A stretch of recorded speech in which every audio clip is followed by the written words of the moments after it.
Hello, I'm here to talk about Gina, who is age 16 in the 11th grade. The first assessment that was administered was the Woodcock-Johnson Test of Cognitive Ability. The purpose of this test is to assess cognitive strengths and weaknesses, identify learning disabilities, and monitor progress in educational and therapeutic settings. The results, her strengths are visual processing skills. Her weaknesses are short-term working memory, verbal comprehension, perceptual reasoning, processing speed, and auditory processing skills. The second assessment is the Woodcock-Johnson Test of Achievement. This one is to screen, diagnose, and monitor progress in reading, writing, and math. Her strengths were broad written language. Her weaknesses are basic reading skills, reading fluency, broad reading, broad mathematics, math calculation skills, calculation, word attack, and oral reading. The clinical evaluation of language fundamentals is used to identify strengths and weaknesses as a basis of intervention recommendations. And the expressive one-word picture vocabulary test, the Spanish bilingual edition, is used to evaluate a person's knowledge of English speaking skills. The strengths for both of these were semantics, understanding sentence structure rules, formulating sentences when provided with a stimulus word, and expressive vocabulary. Her limitations were imitating sentences of varying length and complexity. The next assessment was the Jordan left-right reversal test. This is used to identify students who may have difficulty recognizing the correct orientation of letters, numbers, and words. Her weaknesses are perceptual problems, but she was dismissed from the services in 7th grade. Finally, the test of visual perceptual skills is to assess visual perceptual abilities without requiring motor involvement. And her weakness is visual sequential memory. So the reason that some of these tests are given is because the last triennial was completed in October 2020. Since Puerto Rico was completely shut down, no testing was completed. So the test results used for the triennial in 2020 came from 5th grade in 2017. The next triennial is due to take place in October 2023, in which Gina will be tested. So in conclusion, Gina's cognitive functioning revealed a score within the low range. She obtained scores ranging from the low average range on working memory to the average range on verbal comprehension, perceptual reasoning, and processing speed. Overall, Gina's cognitive skills are developmentally appropriate at this time. She also received a very low range in the working memory cluster due to her requirement to commit information to memory and then perform a cognitive process on that information. Gina exhibited difficulties in the memory portion of her auditory processing skills.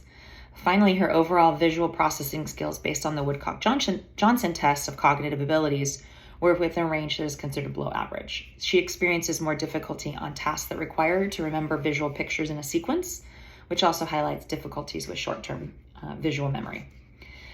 Gina is a native Spanish speaker whose overall language skills fell within the average range when compared to Spanish-speaking students of her age.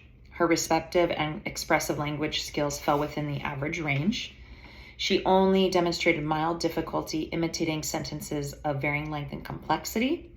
Gina's language skills should not be adversely affecting her academic achievement or educational performance at this time.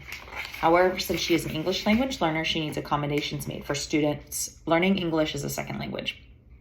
If provided with English-only instruction at her age or grade level without accommodations, she may find the language demands of the learning tasks to be difficult. In occupational therapy, Gina demonstrated difficulty on the Jordan 3 test, which suggested a perceptual problem associated with neurological learning problems. However, Gina was dismissed from services in 7th grade. It would suggest that Gina would benefit from accommodations in the classroom, such as preferential seating, an uncluttered classroom, a multisensory approach, read aloud testing, visual cues, hands-on activities, cues for important information, highlighting, guided lecture notes, outlines, study guides, repetition, visualization, rehearsal, and mnemonic skills. When Gina's visual perceptual skills were tested, it was observed she had difficulty remember the sequences of figures previously observed for 5 seconds in the visual sequential memory subtest. Visual sequential memory is a skill needed to be able to copy from a board without having to consistently look back at it.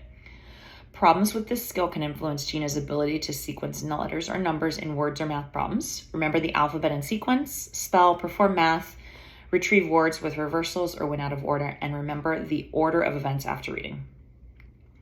Her strengths: reading level, decoding, sight, and new words, reading aloud with fluency, comprehension at an independent level, answering basic factual questions, and summarizing. Another strength is that she's an active participant in ELA class.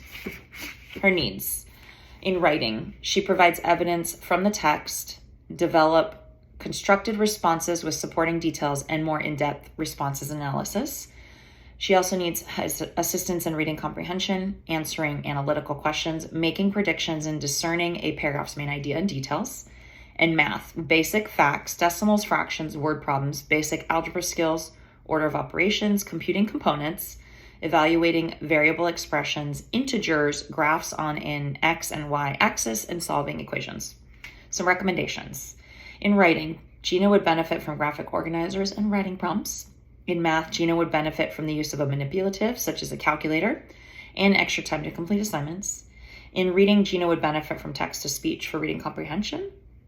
In learning strategies and study skills, Gina would benefit from extra time on assignments and a planner to keep track of assignment due dates.